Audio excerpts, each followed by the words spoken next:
because we're going to talk about wonder and stuff, y'all. We're going to talk about wonder. Tee-hee. We're going to talk about chapters 2 and 3 because we didn't do a behind the scenes talk about chapter 2 when it went out. So we're going to talk about both of them. Oh no, I hope that that's okay. So, we also have a very fun sub-goal, which is the release of the Skybound texture pack. So, Tee gasps, you're in chapter 2. You're so correct. You are indeed.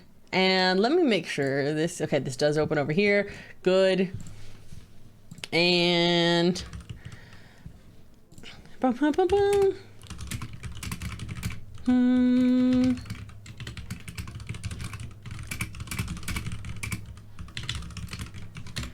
Blah. Blah. Okay. I have to open my cheat sheet. Chat. Because I had notes from Connor to talk about. There we go. I have Connor's notes. The door just opened? Sir? Where did he go? Ghost cat. Now I don't know if he's in here or if he's not. Oh no. I have no idea. I have no idea.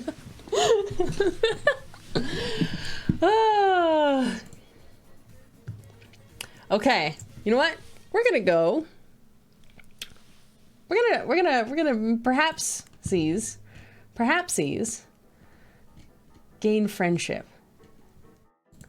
We're gonna perhaps go gain friendship, y'all.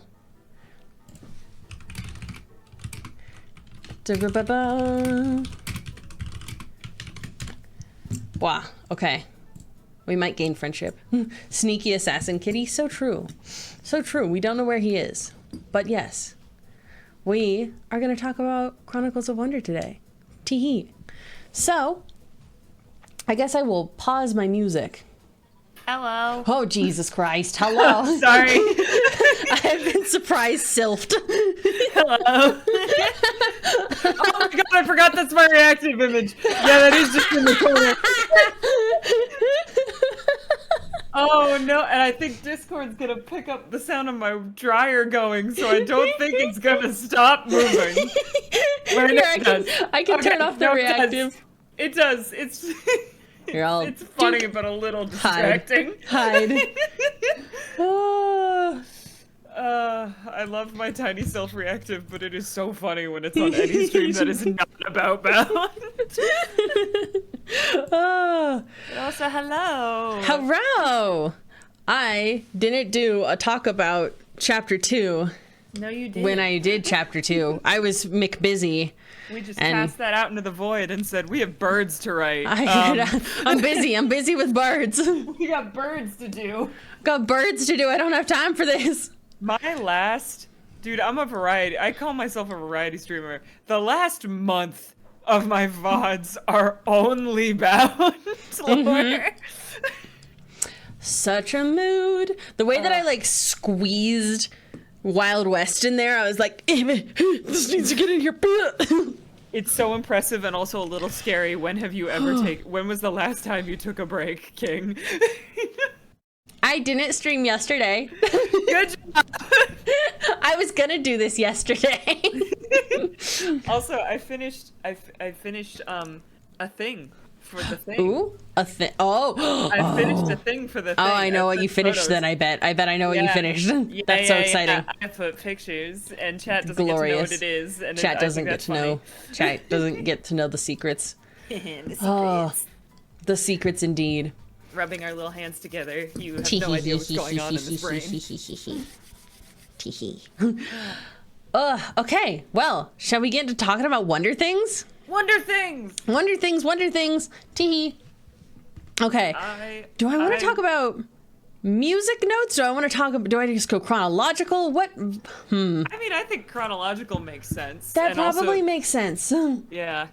And also, you gotta talk about the sound stuff at some point. Yes, I have the cheat sheet from Connor about specific things to I love how he did the Allays. I love it so add. much. I have the specific point out things. So Did such a good job with the portal. right. Sorry, I'm jumping ahead of your Go chronological immediately jumps to the end. I just got excited because Connor soundscaping / So pause. true. But yeah. Okay, so we'll start out with the beginning of this Wonder episode is obviously very much directly following the last episode. So it follows chapter 1 to chapter 2 are direct, basically continuations, where Ray, after getting his, memory dump from Caspian, maybe passes out about it. And then... Oh, God, when your boyfriend just puts way too many memories in your brain. Yeah. And you just pass out. Yep. So it starts out with Ray waking up, and we get Ulysses coming. There you are. Hi. Which... I love Ulysses. Immediately, I'm gonna pause and start talking about. I enjoyed so much the vibes of getting to do these art pieces of like me do line and then chuck at friend and be like, color this. Yeah, you gave us all coloring books and it was a great time. I gave you all coloring books and it was very fun. So we had the first one was getting to see Connor color my art, which we've never done this direction. I have taken some of Connor's sketches and like lined or like colored them before, where we did that for SMP. But we never have gone the other way around. It was very fun. We get Ulysses with his scruff and his full-on beard. He doesn't have scruff. He has a full-on beard. I love this dad. I love him. Such grandpa shapes. Connor is so good at playing dad characters, which is hilarious because he is always younger than his Minecraft children. Oh yes. And it's really funny. It's so silly. But with this one, I knew that I wanted both Ulysses and Axe to rock up kind of together. So the whole start of this is Ulysses kind of checking in on Ray and being like, you're an idiot, even as a god, you suck at taking care of yourself. He rocks up like grabs you by the shoulder. You need to see a doctor on a regular basis. Ray is like, try me, bitch. Says no. Ulysses is the server's sentient reminder that yearly doctor visits are a good idea. Please do them. So, also, I think it's fun. Ulysses wears lens glasses, and that makes me happy. Yeah. That makes me happy. So, joy. It brings me joy. I heard that is lens, as in like a lens. And I was like, yeah, glasses typically have lenses. Yes, but... indeed. But no, lens, as in the person. Yeah, that yes. makes sense. And we get kind of like Godly and all. So vibes of it's been a while, so I have to like listen to parts of this now. It's been a while since you had to come check up on me, this huh? wasn't implanted into your brain. yeah, been a little while. It could have been. It's probably more implanted into Connor's brain, who had to listen to it a bunch to sound edit it, versus me. I listened to it like when I recorded it, and then when I cut the lines and I cut the sound, like the music together. Yeah. And then I went, here, Connor, take this away. I hate listening to my own voice on recordings. So it's like so fair. whenever we do cutscenes of anything, I do like 2 takes. I send them off, and I'm like, "Tell me if this sucks because I'm not listening to it." If this is horrible, tell me. Yep, I don't know. I'll redo it as many times as you want, but don't make me listen to it.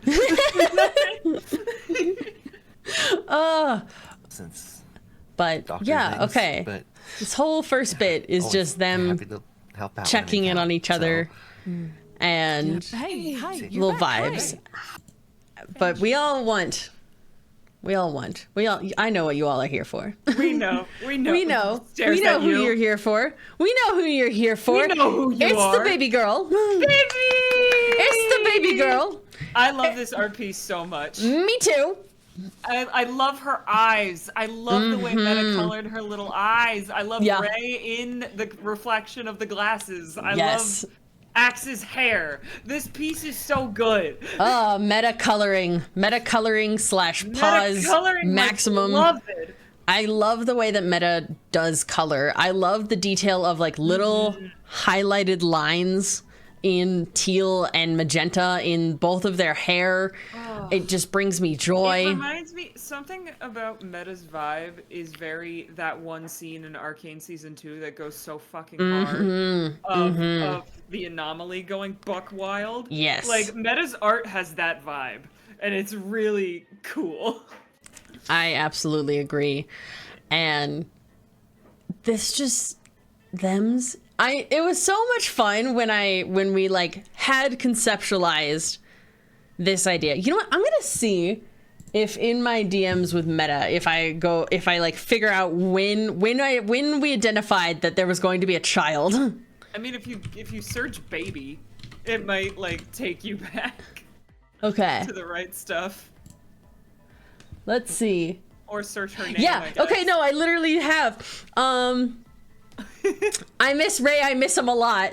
So I wrote a canon fic with Ray discovering Quix's and Icarus things. I'm cooking on an idea. This was literally me pitching Chronicles of Wonder to Meta, and be like, I'd love to do a bit with Axe. With it, I also wanted to ask, because Ray and Fenris have Vea, Ray and Cass have Kari, would Axe ever want to be a dad? Jank, not forced. I just thought this could be a cool reveal for a baby if Axe wants one. And Meta's reply was, yeah, actually, I was thinking about it before. Of what happens with Axe is that she kind of goes on a quest to track down any of the remaining experiments, but there's no real reason why there wouldn't be any more like sentient experiments. And if Axe found a baby, and I just was like, shut up, that's so cute. It's so good. It's such a good concept. I've joked about this before, but I think it's really funny that Ray has like 3 children, all conceived in completely different ways. They're so fun. It's Like, so funny. One's adopted, one's magic, one is normal biology. He's out. Ray Morningstar is on a mission to collect every single way of conceiving a child. So true. And I love that for him. I think it's so funny because one of Meta's things too is also but him coming back and being like, help, I know this house knows how to take care of babies. We can do another one, right? Holds out shark. 3rd? Yeah. I found one. It's my turn to be a dad. You all got your turn. So I also think it's funny that Ray is just very girl dad shaped. They got girl, so girl dad. non-gendered baby, girl. He's so girl dad. Girl dad. This man doesn't have a son. He doesn't know what that is. Does not know, huh? What weird. Wild. He was a son, and it didn't go so well. He was a son and knew and had a brother who was also a son, and that didn't go so hot. Said no. Boys suck. Go girls. There's a comedian called Chris Fleming who did like a whole bit once where he was talking. He's like, "That's right, I'm having daughters, no sons. Okay, sons are gross. Sons are gross." He's like, every time I see a dad and his son, I'm like, ew, what are you guys, an improv group? And I think that's right. Oh. That's right, I'm having daughters, no sons. Yeah. The parallels between her and Ulysses is good, and it's just so like she gets to be what like Axe and Ulysses could have been if they had gotten to actually like be happy together. What if I cried? What if It makes me cry. What if I started crying on the floor? What if I did that? Yes, the energy of the one dad in a sea of moms at a ballet school. Yes. In the best way. Yes, absolutely. Yes, Oh my god. But yeah, it was so fun too to see the concept of Oh my goodness. I don't even know your own daughter's name. I don't even know my own daughter's name. I just want to my call her God. Day. Isn't it Dea? Day. There's an R in there. Dara? Dara? Day. Dairy? It's Day. It's Shark Day. Baby. Shark Baby. Shark Baby. Shark I don't Baby. know the name. It was so fun to watch Meta like conceptualize what she would look like. Literally, because I was sitting next to Meta on the airplane while we were working on this. We were flying to Vegas, and luckily it was very fun. Meta's flight connected through my airport. So I got to hop on Meta's plane. We got to go hop on together, both to Vegas and out of Vegas. And so we traded each other's iPads, and we're like trading back and forth, doodling this baby on the plane ride. It was super Great fun. way to spend a flight. It was very fun. This particular art piece was actually super collaborative because literally we were sitting next to each other. I drew the first like mock-up of like axe here, Ray in glasses, baby on corner. And then Meta took it and then drew like a more complete sketch. And then I did the lines for the sketch. And then they did the colors, and so it was really fun to just swap back and forth. Cool. It was really cool. It was really fun. I enjoyed it greatly. So This is so specific. I love the way Meta shades noses. yeah, That's really good. I'm just looking more at this art piece and finding more things that are cool I about it. like lips. I like the lips. Yeah. I really like how Axe's lips look on this, Yeah. especially just like the little highlight shine in there. That's Very a kiss- cool. That right there, kissable fish. Kissable fish, absolutely. And I think it's just really fun. So I greatly enjoyed the whole process of everything to do with this baby girl, of figuring out what she looked like, what her story was, what the vibe was, what she was like coming back. And I knew as soon as we're gonna have baby, I was like, Ulysses has got to be in this episode because I want Ulysses and Ray to get to find out like at the same time about this little girl. Congratulations, you're a dad and you're a grandpa. You're a dad, you're a grandpa, have fun.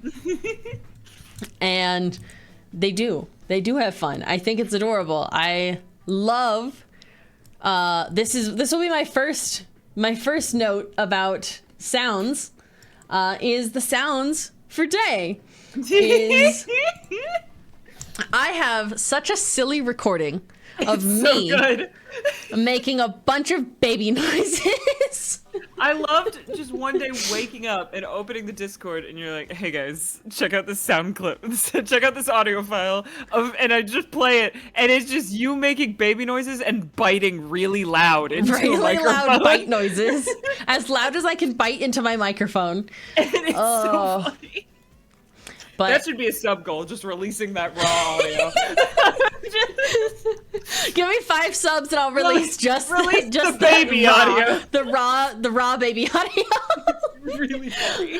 Oh, because, okay, from Connor for this one, he says, it was fun trying to convey emotions through the child Daria noises. I think it's Dara. People Dara. are saying in the chat Dara. Dara noises. Specifically, she sounds more sad and concerned whenever Axe starts talking about the Telkin, about the... Get 5 subs. God damn it.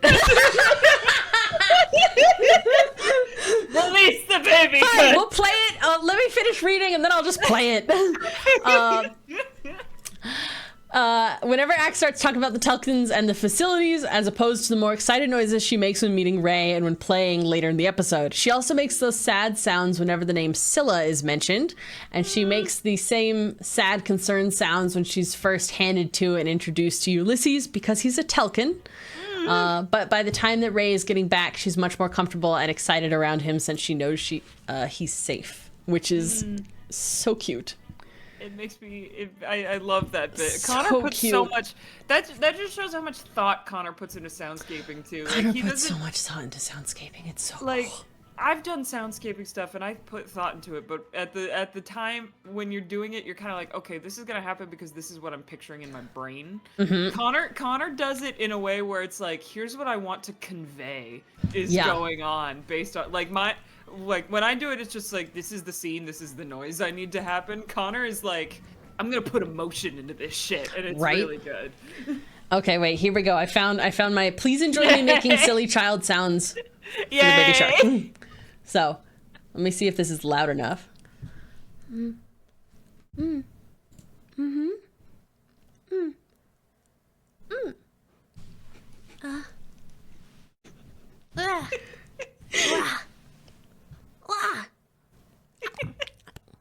fighting sounds.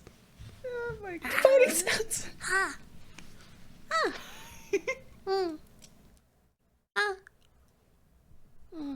Just loud shots. Just delightful little noises of me having to go to my microphone and be like ASMR. literally me just chomping my teeth at my microphone. Trying to be like how Not even like chomping on anything to make a noise. No. Just like biting nothing. biting nothing midair. to sounds.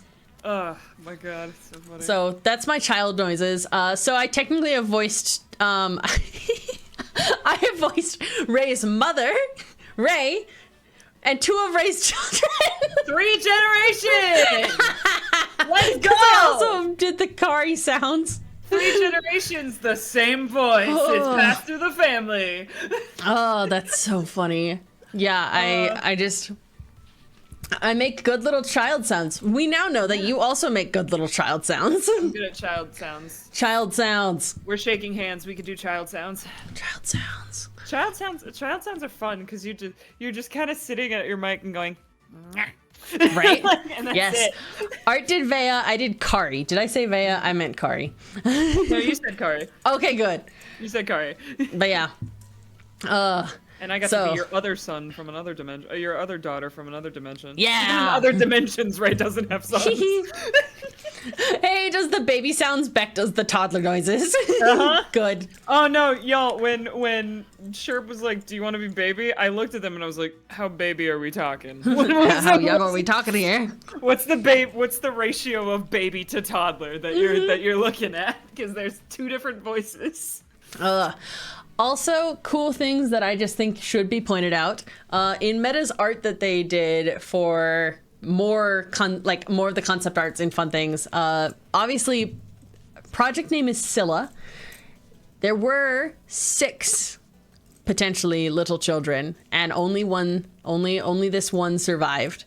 And if you see in the concept art piece, she's in tank number 4. Because that's Axe's number, and it's good. And that brings me joy. I love that concept art piece. It's so good. Tube. It's so heartbreaking. Baby in the tube. Baby in a tube. Baby in a tube, what's she gonna do? Yes. Nothing, So because she's in the tube.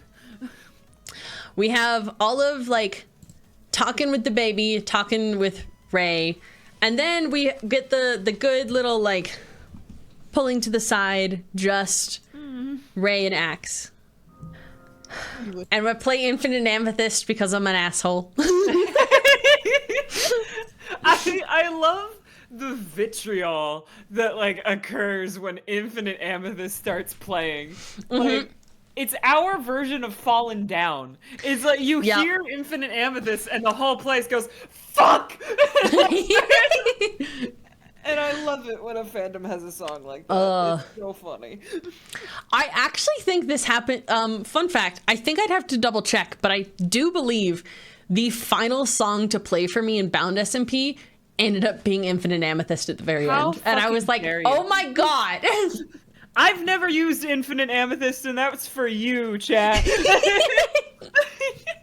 Maybe I should, though. Maybe next Bound I'm going to use Infinite Amethyst just to scare you. Yeah, so we get the Infinite Amethyst and the husbands getting to talk. He's come over for a reason. Where Axe is like, Not that I hey, why is the doctor here? what happened? And then Ray gets to be like, so I passed out. And Axe is like, the fuck? Hospital. I thought we were past this. Stop passing out. Thought we were through this because part. You're too curious. Yeah. And then we get into the whole, like, you know, here's what happened to me. Here's what's going on. Here's the whole update on Icarus. And I love, like, Axe is just being supportive.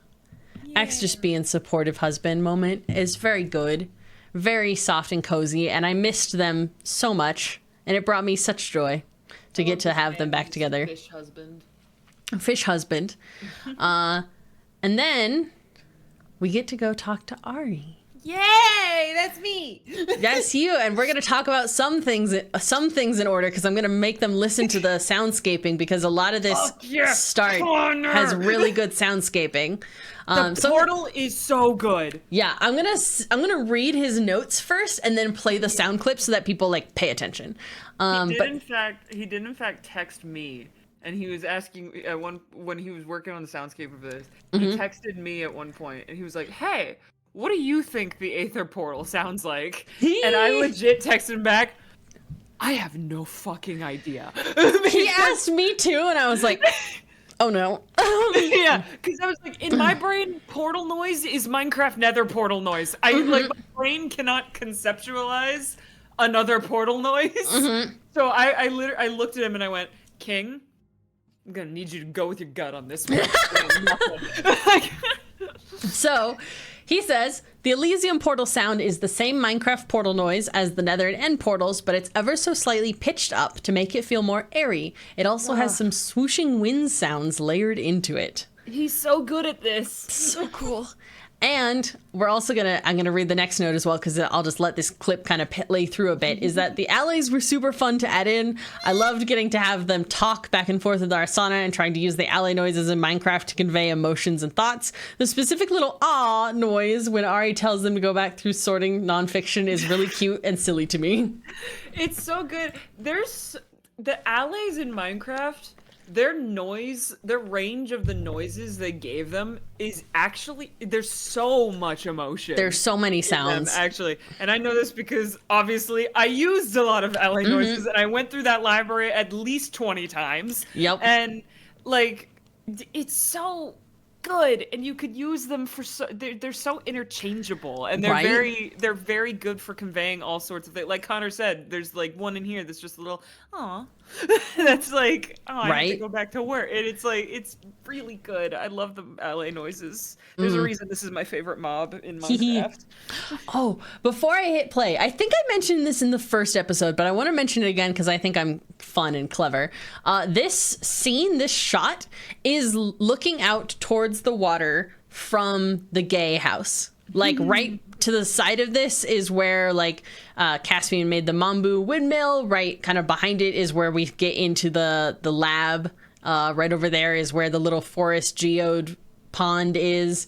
It's just pretty. I like it. I think it's pretty. I like my little overworld Nether End snippets that I use as my visuals when I don't have visuals. Visuals from my podcast lore that I'm doing. Your podcast. But portal sounds. Portal sounds.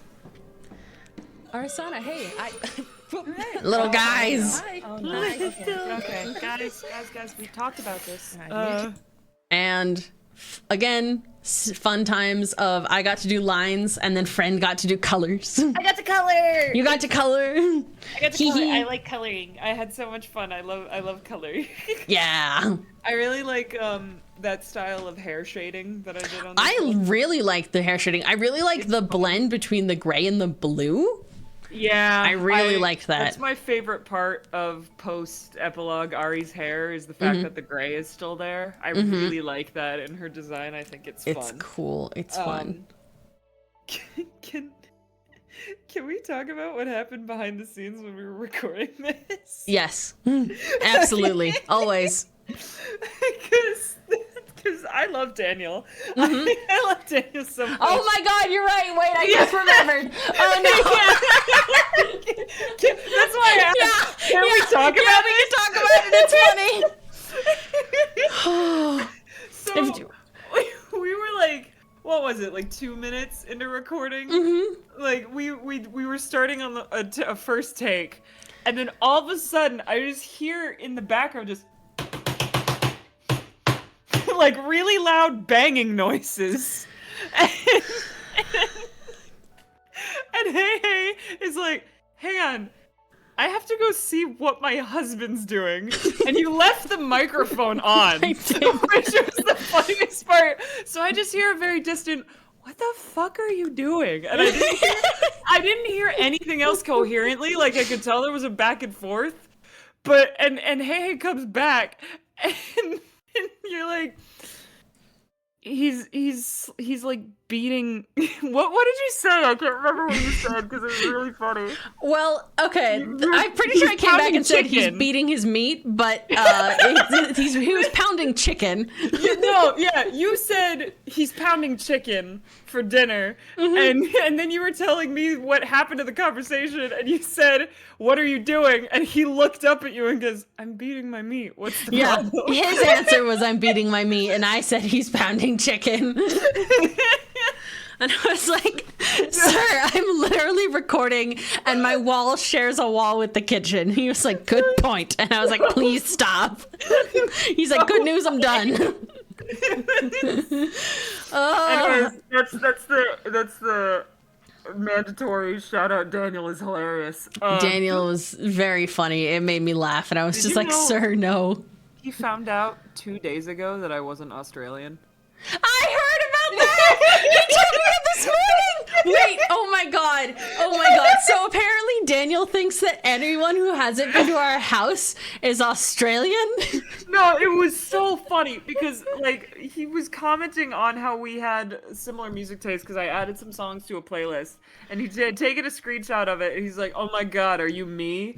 And so I was joking with him, and I was like, yeah, I've been meaning to tell you, Daniel, I'm actually a secret long lost clone of you. And he was like, he texted me back, of course, my Australian clone. And I just went, I stopped and just looked at my phone for like 30 seconds, like,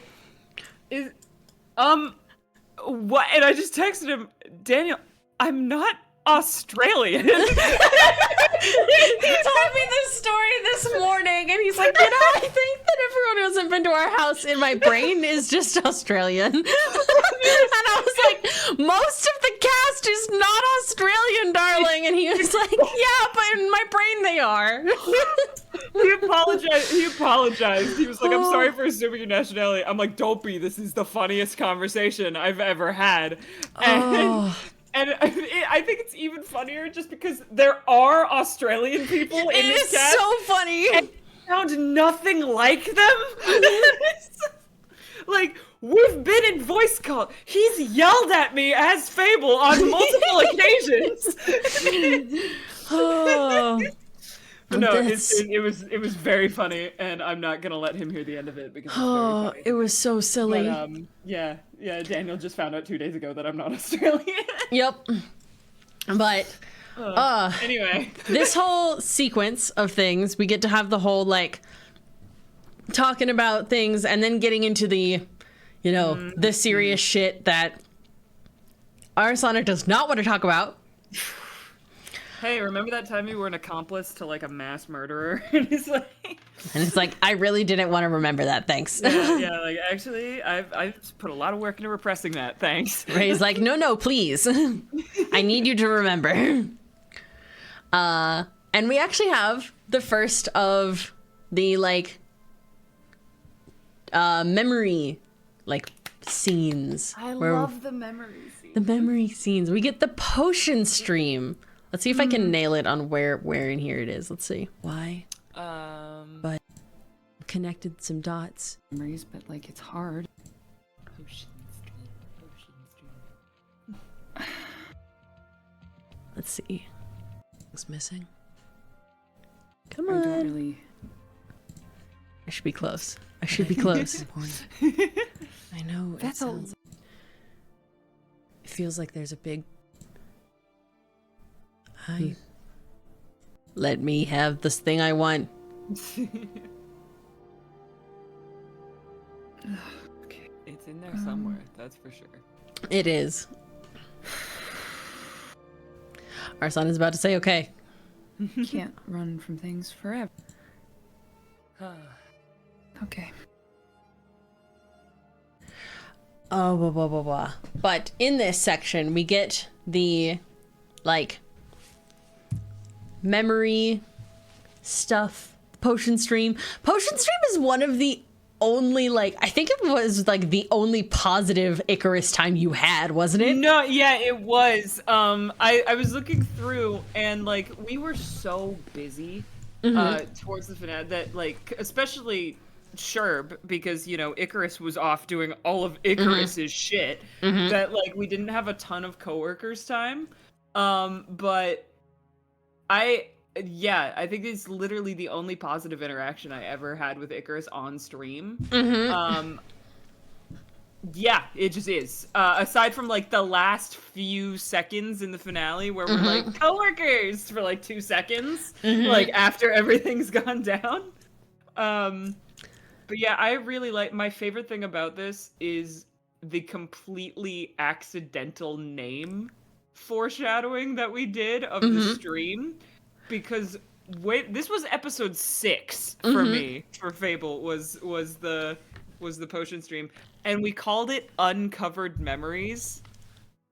And I really love that it ended up being used here as the uncovered memory. It's like it was completely unintentional, but it came around in such a cool way, and it makes me really happy. It makes me so happy. It was such a fun, like, snippet to have. It was also really interesting to be like, oh, I think I'm actually gonna go, like, actually put in a sound snippet from a past episode in here instead of, like, having it be like a scripted thing. Like, I thought about having, like, something that, like, sending Sherbert a script to send, but I was like, it's not like we don't have all of this recorded. It's a memory. We can memory it. We can memory it. Shock and also wow. But we get that. I love that moment. We were also talking about when you were conceptualizing stuff about, like, memories coming back and stuff like that. We were talking about this one in particular because we were talking about how Ari wouldn't want to think about the memories, and Array would be like, don't think about it directly, but think about the things that don't line up. And one of the things that doesn't line up about Icarus being gone is that Icarus was the one who initially fixed Arasana's wings. Because it happened so early in the Arasana story, I sometimes forget that there was, like, a period of time where her wings didn't work because she wasn't in the Aether, and then Icarus is the one who fixed them. Yep. And, like, that's one of the biggest bits that, like, because all the coworker stuff you can write off as, like, oh, Fable did that because it was a shitty, horrible thing. And so, of course, he did it. But, like, there's this big thing in there. With fixing her wings, obviously Fable wouldn't do that because even in her weird memories, Fable wasn't there yet. And it's a fun little thing that and I really like that we did it.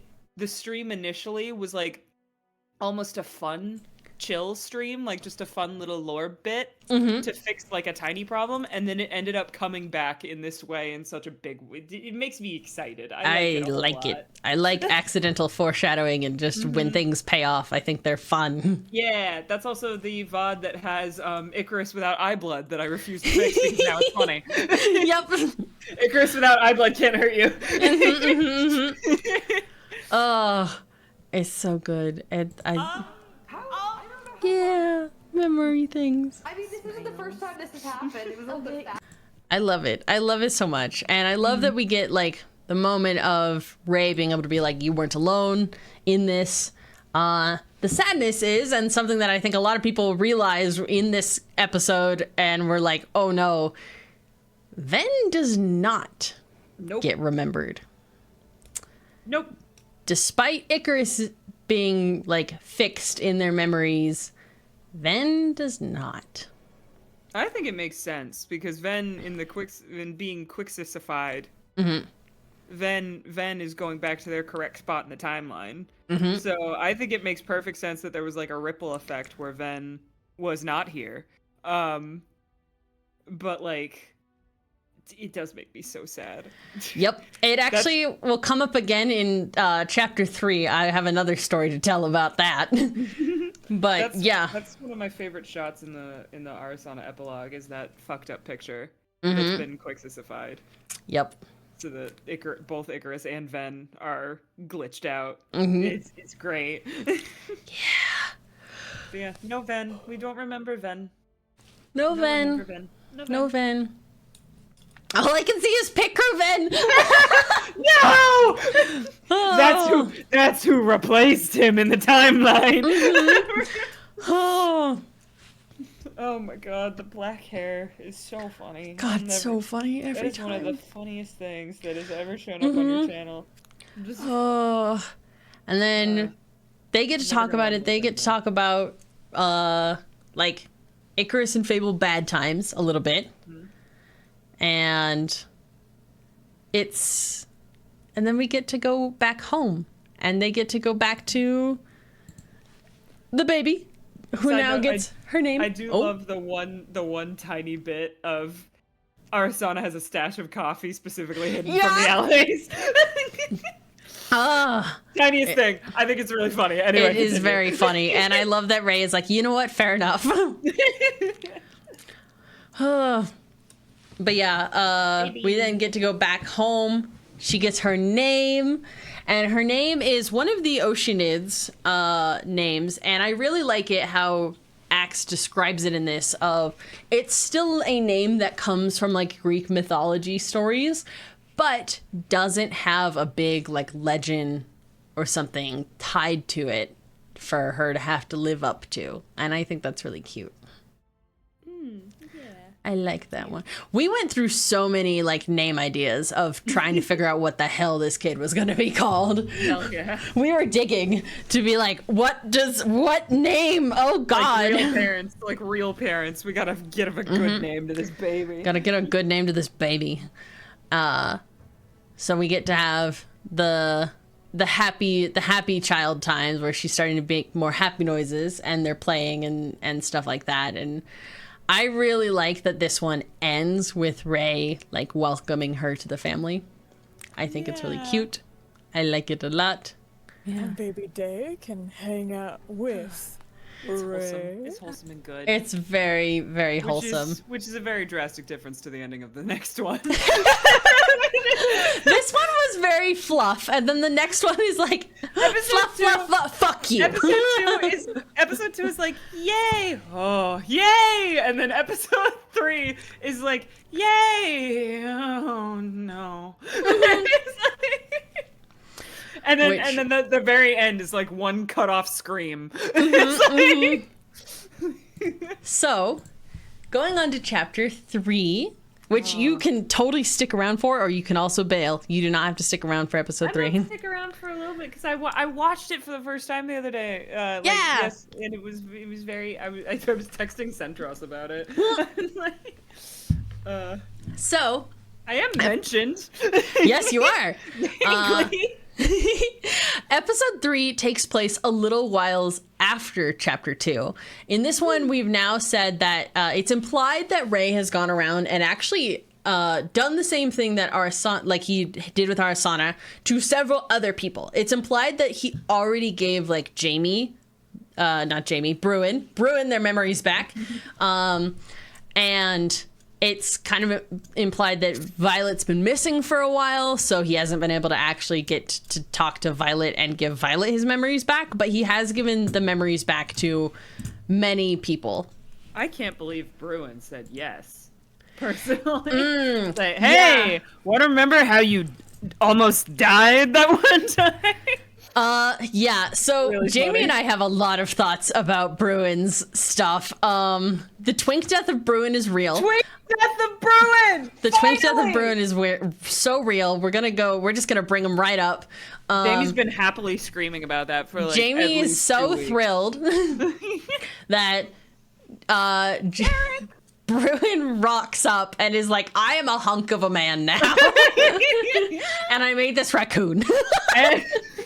and we all quietly high five Athena in the background. Good for you. Congratulations. I mean, look at his hand. Your man grew Look up. at their hand. There we go. I had to backtrack for a second, be like, why does he have tits? I'm just mad I wasn't ready. Man's got a Markiplier build now. And I'm so proud of him. Oh yeah, congrats, Bruin. He's you a real leveled up. bear. He's a real bear now.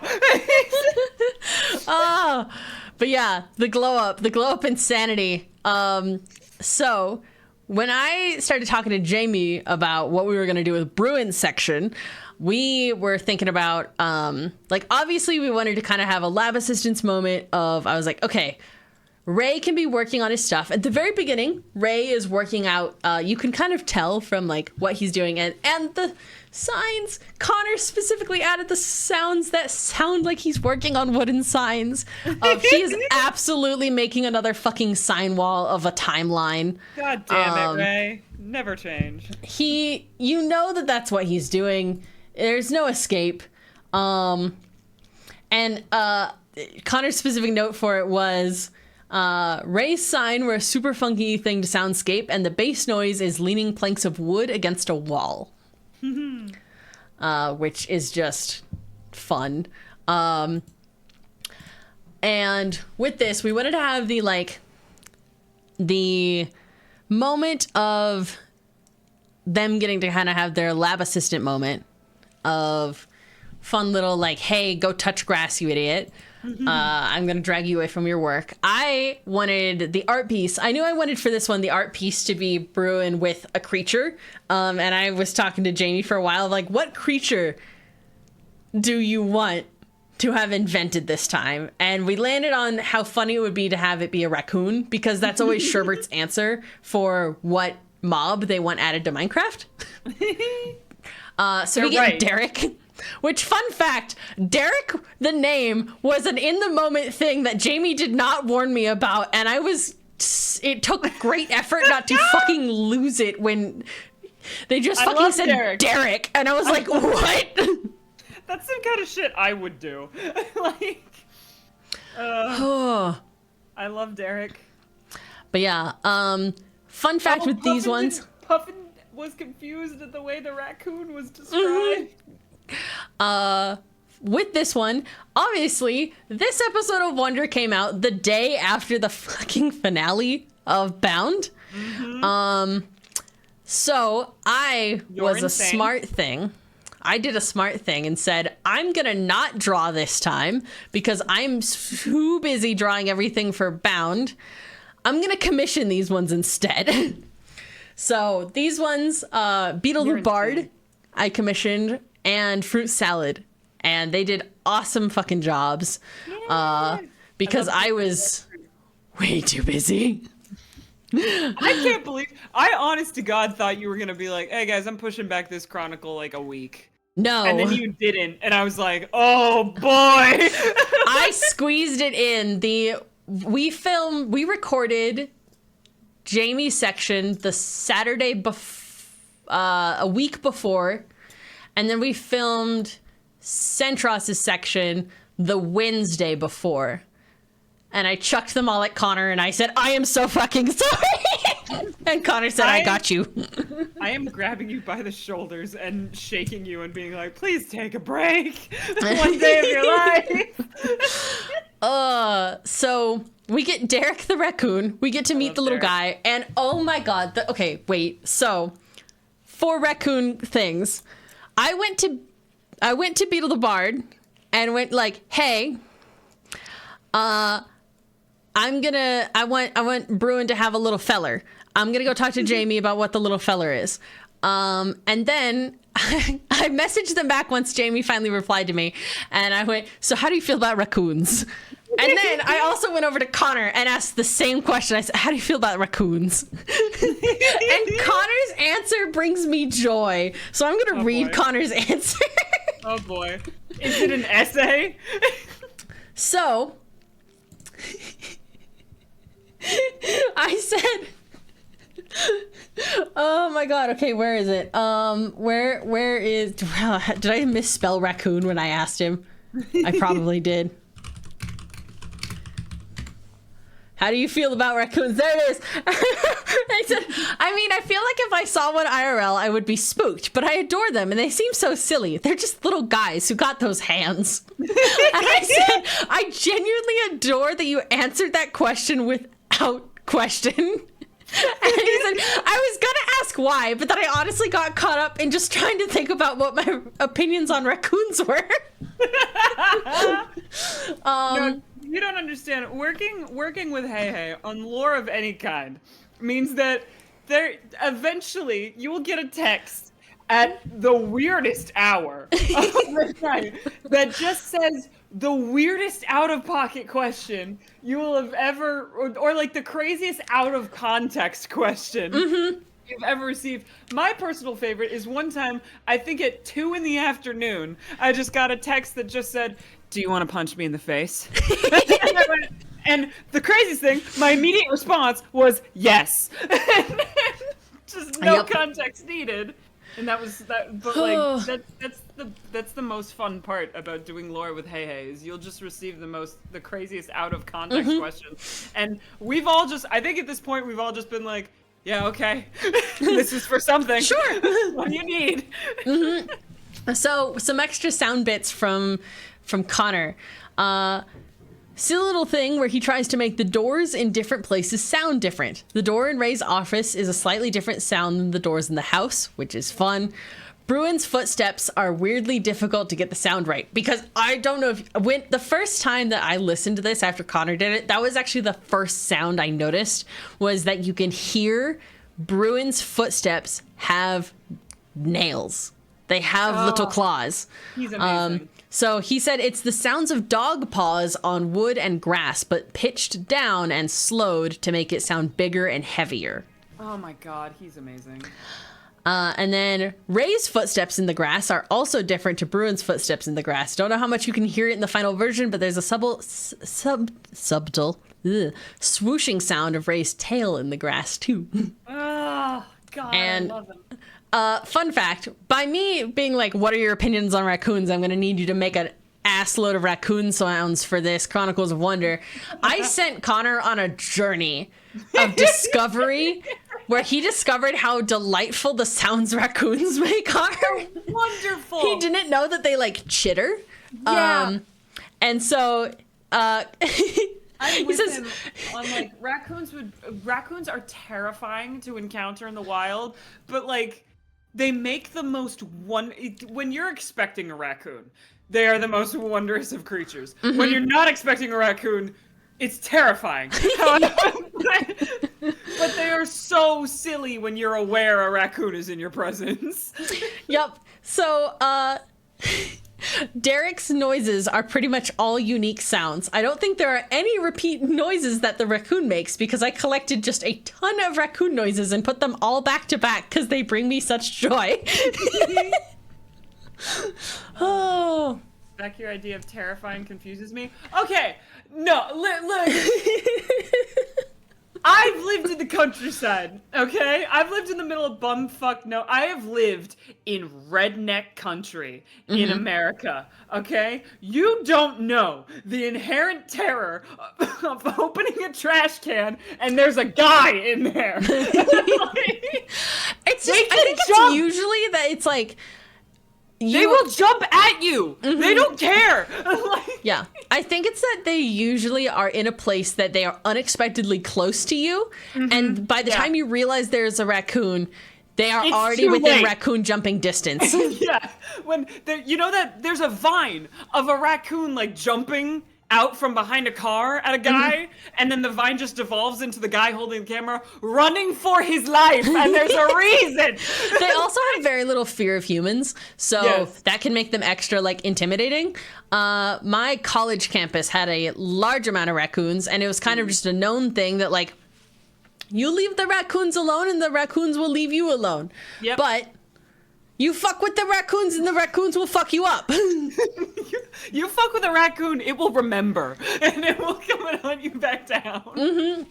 But also, there's also like the fear of like wild raccoons in particular. Like, aren't they like pretty high carriers of rabies and stuff? Yeah. They are So, kind of like they- the carriers of rabies. They are extremely dangerous, like for out in the wild. Like the noises they make are delightful. If you encounter one in the wild, you should be scared of it, for real. Yeah. Because it's very easy for it to transfer rabies, especially because they aren't scared of people and they will jump at you. Yep. Oh my god. And also, once you get rabies, you're fucking done. Like, that's it. Like, you're done. So... Congrats, you have rabies now. Yeah, like, you're it. So, I don't know, it's fun. But, yeah, Bruin invented rabies, so... God damn it! God damn it, Bruin! These are the consequences of your actions. I'm putting that in quotes. The interesting thing with Bruin's section is we get a very different opinion on Icarus. And this is something that we thought of very, like, literally moments before recording. I was like, hey, would Bruin actually want Icarus to come back? Oh. And Jamie was like, ooh, this is a hot take. I'm about to be booed off the stage and I love it. So, Bruin is kind of much, think about it. There are like no positive interactions in Fable between only- Icarus and Jamie/Bruin. I think the only thing Icarus ever did with Jamie is try to murder them. Yeah. I literally, thinking back, I think that's all they ever did. Was try to murder them. Yep. So, I actually was really, really impressed that when this episode was airing, the chat was like, yeah, actually. Yeah, good job, guys. You understand nuance. I'm so proud of you. It's very rare with Twitch chats. Yes. So I was very proud of y'all for actually being like, no, that's a good take. Yeah, like, look, we can love that bird as much as we want. We do have to acknowledge the copious amount of war crimes that occur. So Bruin got the hot take section, and I think it's fun. Oddly enough, one of the only things I had to cut out of an episode is when Bruin is like, I wouldn't ask you to make that decision of like, that's your family. I fucking said, you're my family too, Jamie. Fuck, no, shit, Bruin. I had to go back and re-record that. It's like one of the only retakes that we had to do, because I'm a little dork. But that was Bruin section. We get good Bruin times. And then we get everyone's Man, the favorite emo The man. myth, the legend. Man, Where the is myth, the he? legend. Where is he? There he is. It's Violet. There he is. Look at that RP. I've never seen him smile that big. Therapy That must be was- going so well. Literally, okay, Centros's descriptions of what Violet now looks like was so interesting. So The much first thing happier. he said was he smiles more. And I was like, I'll fucking cry. What the hell? That can't be your first descriptor. What the fuck? It's what he deserves, though. It was so fun. It's so fun. I'm not gonna lie. When I saw the thumbnail, when this was still a premiere, Mm-hmm. I was like, I looked at it and I was like, oh, that's Violet. Is that Violet? He's smiling. Is that Violet? Like, I actually questioned if it was Mm-hmm. Violet because of how much joy he was exuding. Yeah. Yeah, his whole bit was that he smiles more. Where is this like whole section that he talked about how he would be in kind of the new seaside regalia. I love that he's in seaside colors. He's in seaside colors. He has a whole list of things that I'll leave that to Centros to decide if he wants to release the full list of like descriptors that he gave. He gave really good, like a full-on list of things, including the tan pouch around his neck. It holds apple tree seeds for Argo. He had so many descriptions that I got to then pass on to Fruit Salad and be like, here's all the snippets of the man that you got to draw like brutally die. Look at him, happy He's boy better now. Look at how much better he is. Look at him. Look how happy he is. He smiles. But yeah, he smiles now, and he's like positive. And we get to have the conversation of, hey, where have you been? I've been dealing with Fable Reformed, which was such a fun time to be like, so, Fable's back. What would Centros do? What you gonna do, buddy? And it was so fun to watch the conversation happen live and see what you all thought. And people immediately being like, oh, no. No, send him back to the void. We don't want him here.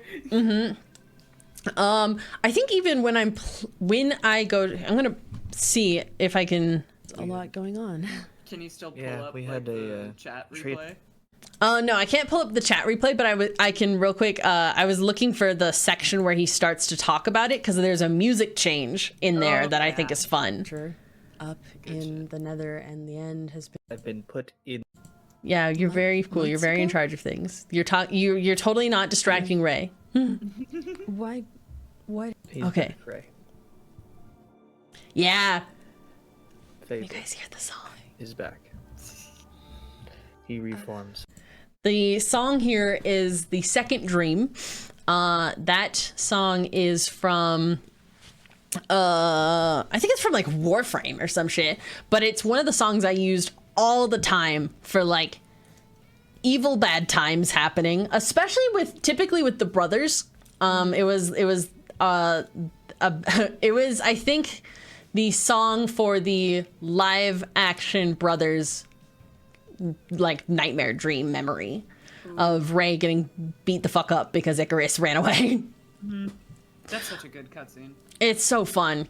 But yeah, there are two songs that I use in this. One is Second Dream, and then the other one is the song that played in all of Ray's dreams about Isla. This and the like. It's also the same one that I use for Fable getting stabbed by Centros. It has good beats. That's the song I use at the very end. And yeah, the music change. I wanted the music to kind of give away what was about to be said, because I love when music tells you the plot of the story because the music makes sense. I think that's neat. I think that's cool. We love a good cinematic storytelling score. So, we have the return of Fable, and What a I think bitch. something that a lot of people really liked is Centros was on it with dropping names of souls. He like dropped like many of the soul character names. Made a lot of people really happy to see some of their like OCs get referenced again. I know I saw Good with that. He's really good with that. He like right. That was probably one of the coolest fucking things. yeah. That I saw Centros do was like everything he did with interacting with his chat and making their builds and making the like solstice for them. That was so cool. So very fun to see. And this is when I'll talk about the only other thing we had to re-record Oh boy. is that when Centros is talking about we're talking about like, remember the things that are like glitchy in our memory, and he's like, oh yeah, like that night that Fable hurt Ven in the Cathedral of War, and I'm like, yeah, and it took me a good minute to be like, wait, fuck, Nope, and we had to go back and re-record and be like, we can't remember Ven, and he was like, oh, you're right, and I was like, god damn it, because we were on such a good roll, and then I went, wait, shit. Y'all, Ven the creator has specifically been like, no, Ven does not get remembered. We're not doing, I don't want that for the character. Ven the creator has like, said no to character Ven. It's not even just, oh man, we screwed up the continuity. Ven the creator will reach through the screen and fucking kill you. As they should, because it's their guy and we shouldn't get to choose the ending of their guy. However, it's still terrifying. Yep. So it was a time. But yeah, in this part, we get the drinking stream. Which was so fun to send Sherbert on a homework assignment. I said, hey, bitch, I got a homework assignment for you. I think I know what your answer is going to be, but go get me a clip. The only problem was that this part of this clip is so obviously playing Undertale music. And Undertale music always flags in YouTube as being copyrighted, even though it's not supposed to be. So the sound is a little shitty because I had to do so much to get the Undertale song as much out of there as possible for it to not flag it on YouTube. Yeah. I was so pissed. It's like, god damn it! YouTube doesn't even like piano covers. Like, I'm pretty sure... Oh wait, no, they didn't put it on this one. Cool, maybe I talked over it enough. I used a piano cover of Reunited for the ending of Skybound. Yep. It didn't hit it. Wonderful. But yeah, we get the drinking stream. It made everybody very upset. And we get to have N Duo have their little moment of, prison duo and brothers. I really like they were my best friend and I forgot. They were my brother and I forgot. I really like that. We'll call them close friends, bestie, roommate. Sorry. So true. It was a very sweet moment, but when I was watching it for the first time, that was the first thing that popped in my head. It was just, oh yeah, the homies. The homies. The best friends. But it was good. It made me happy. It was really fun. Connor does, again, really cool music sounds in that, not music sounds, sound effects of, Centros has a similar but different reversed time memory sound effect that Arasana did. Centros is a little bit more distinct sounding because in my mind, there are so many more memories of Icarus gone than Arasana had that it was more like dragging up memories than uncovering them in a way. So I think that's cool. That's so cool. I think it's neat. The situationship ever. I think I actually said that to Centros when we were recording, and I'm gonna give you the memories of your situationship back, and he was like, yeah. That's the only way to describe it. Like, man, nothing was canon, but God, something was happening there. So true. And then we get all the way over into them going into Elysium together. And I love that, like, I think Violet just canonically, like, makes portals to the other realms wherever the fuck he is. I think he just has... I know he can do it for the end. I think he could just do it. I think that's just one of the things he does. He just goes between. I like to think if that's the case, Arasana gets on him constantly about that. Like, stop opening portals in the middle of my hallway. So true. You open them without warning, and then two Allays accidentally go skyrocketing through one because they're not expecting it to be there. I also freaking love that he was like, I had to check the Fable stuff with Arasana because it's her domain, I think. So I don't know. I don't know how that works. And I'm like, technically not her domain, but like, fair enough. It's not my domain, however. However, it is kind of your domain.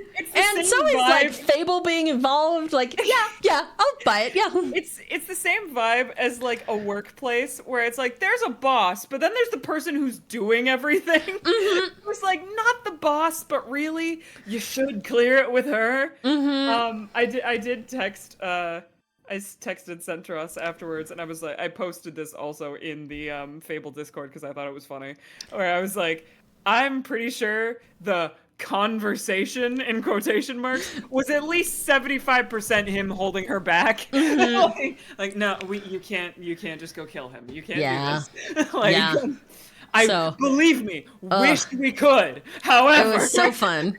Such a funky one. And I also love the concept. I love the bit too where he, where Ray asks if Isla knows. Mm-hmm. I love that bit where Ray asks if Isla knows.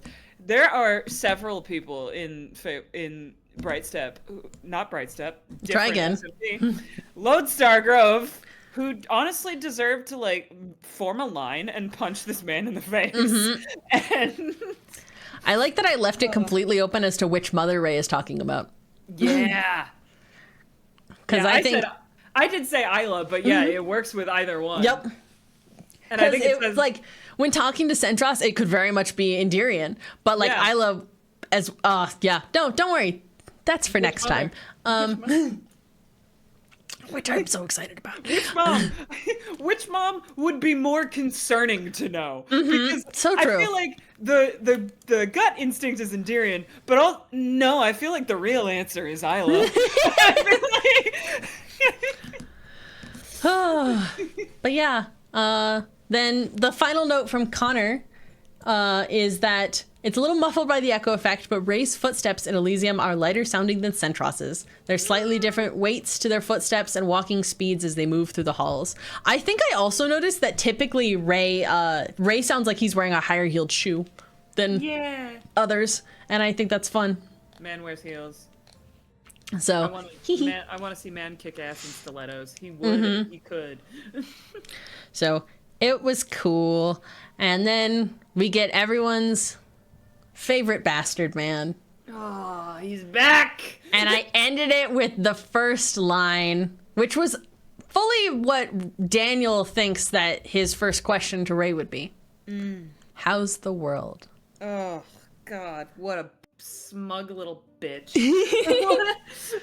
I think it's interesting, and I'm so excited to go into next chapter, starting with Fable. I loved the first comment I saw on the ending was someone going, "How's the world?" And someone was like, "Better without you, fucker."